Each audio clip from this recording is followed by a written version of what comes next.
Cinema Classics is sponsored by the Gateway Film Center and is produced by John DeSando and Johnny DiLoretto. Listen to shows online at wcbe.org. I'm John DeSando. I'm Johnny DiLoretto. This is Cinema Classics, Last time I checked. and it's Halloween time. Yeah. So we're gonna do that thing, right, where we well, talk about yeah, you know, horror films. I'd like to do scary films. Scary Scary films. I don't. You know, I'm not particularly interested in Halloween, Okay, but scary ones. I got it. And these would be like we agreed in the last few years. Yeah. Okay. I'm gonna say this right off the bat, is that this is an incomplete list Oh God! because I can't. I even look up like what are the horror movies that we should be watching right now. There are a bunch of great ones out there that I haven't seen. Okay. So this will be incomplete, but we'll try. Yeah, right. I mean, I could open. Give me up, one. I could open up with one that is multifaceted. Yeah. It's both. It's serious, satirical, and it's funny, and it's called The Hunt. Oh, okay. Yeah. Okay. Yeah. I didn't think of that as a horror film, but okay. I mean, that's Betty Gilpin at her absolute best. Right. And that is a film that kind of turns around your expectations. Mm-hmm. You've got the liberals going after the conservatives. Right. And so, you know, it's not what we would have expected. Yeah, exactly. And it can be pretty gruesome, Mm-hmm. but when you see Betty ripping through these guys, Yeah. she is.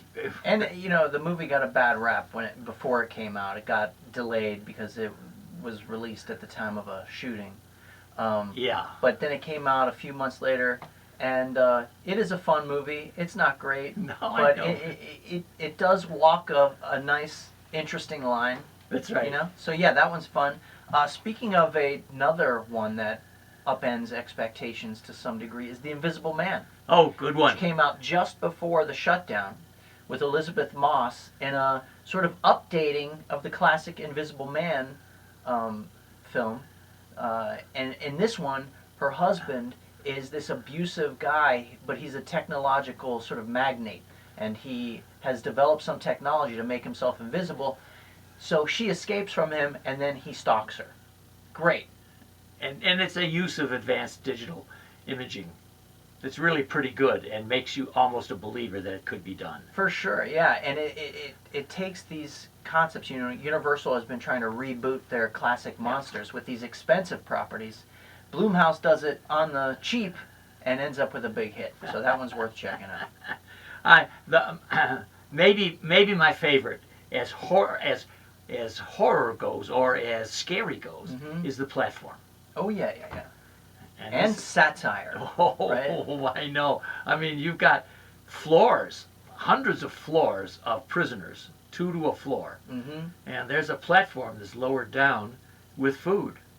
And the metaphor here, of course, is just way too good. Yeah. The haves and the top eat all the food.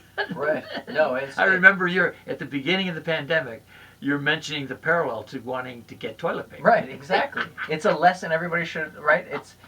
There's this political lesson there about it when, you know, you're deprived of something, how do you, you know, and it just has this, even though it's Spanish speaking, it feels uniquely American. Boy, it in does. the concept Good point. Yeah. that, hey, I'm going to grab as much of this stuff as I can before this platform goes down, right? And then, of course, at the bottom level, no one's getting anything. And as only human beings can do, when the people who have been, you switch floors every day. Mm-hmm. So if you're on a bottom floor here and you're really bitter about what the halves are doing, when you get to a top floor, you do the same thing. Yeah, right. So that's that's exactly. life. That's humanity. You can't learn. You can't learn. Okay.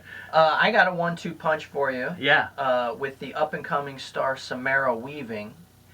She was in Ready or Not. You remember that movie? Yeah, Hugo Weaving was something. His niece. Yeah. So, Ready or Not, she's a bride. Yeah. On her honeymoon Good night, one. she's spending it with her husband's rich family, only to find out that they're all trying to kill her. That's a good one. Yeah. Yeah. I forgot all about it. And that's a darkly comic satire. It's a fun movie. But she also stars in something I think you can still see on Netflix called The Babysitter, which is a really fun, surprisingly competent, darkly funny horror movie about a kid who finds out that his babysitter is a devil-worshipping serial killer, Super, super. right? And she chases him down, and it's just a lot of fun too. Well, a little headier Yeah. would have to be, I mean, Jordan Peele had a good couple of years going on, and Us, to me. Right. We're talking about parallels and we're talking about metaphors.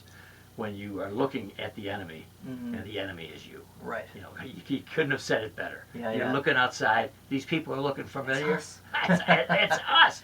But also his Get Out, Oh which yeah. is a little softer as a horror film, don't you Mhm. think? Yeah, because I think he's interested in ideas. Yeah. Horror is, he starts with the idea first, right? And then explores the horrific nature of that idea. Yep. So in some ways, Jordan Peele is onto something. He's after something a little higher, which is what we appreciate about him. Yeah. Here's one that's a little fun. We ran into this a couple weeks ago. Something a little safer, maybe more family friendly. Okay. Is Vampires versus the Bronx. Well, yeah, you're Have you right. seen this? I have. I guess I missed that one. Yeah, no, it's on Netflix. Listen, it's getting really good reviews. I'm not the only one All saying right, this. good. A bunch of kids in the Bronx, they discover that vampires, this is a satire of white gentrification, All right. right? Yeah. These people coming into this neighborhood, buying up property, closing stores down, they're going to turn the neighborhood around, right? But the kids discover that it's vampires doing this, and so they lead a revolt. All right. One. If we're gonna get down into the more like what would we say, common life, and not the horrific life. How about The Rental? Oh, yeah, that was a fun one. Wasn't it? Yeah. With some, a nice little skewering of millennials who use, Airbnb. Yeah, right. Very. So make sure before you do that you vet this whole thing, because something very weird can happen to you if you take a house somewhere in the Pacific Northwest, a beautiful place. Yeah. Oh, isn't this great? For sure. I got one last one for you. All right. That may have slipped past your radar. Okay. It's a movie called Swallow. Have you heard of this? Yes. It's about this beautiful young woman, very quiet, soft-spoken, who marries this guy who's, I don't know if he's domineering, but certainly he's controlling. And in order to regain control of her own life and her sanity, she starts swallowing little bits and pieces. She develops pica, right, which is the disorder that you eat things. Okay. So she's swallowing nails and tacks and bits of glass. And this too, a smart horror film, and it's not a gory film. It's more of a psychological horror film. But how we cope with maybe situations in life that we'd rather not be in. So that's pretty much where we are, I guess. Bringing it, as Cinema Classics always does, bringing it down home. Doesn't have to be blood and guts and decapitations, right? That helps.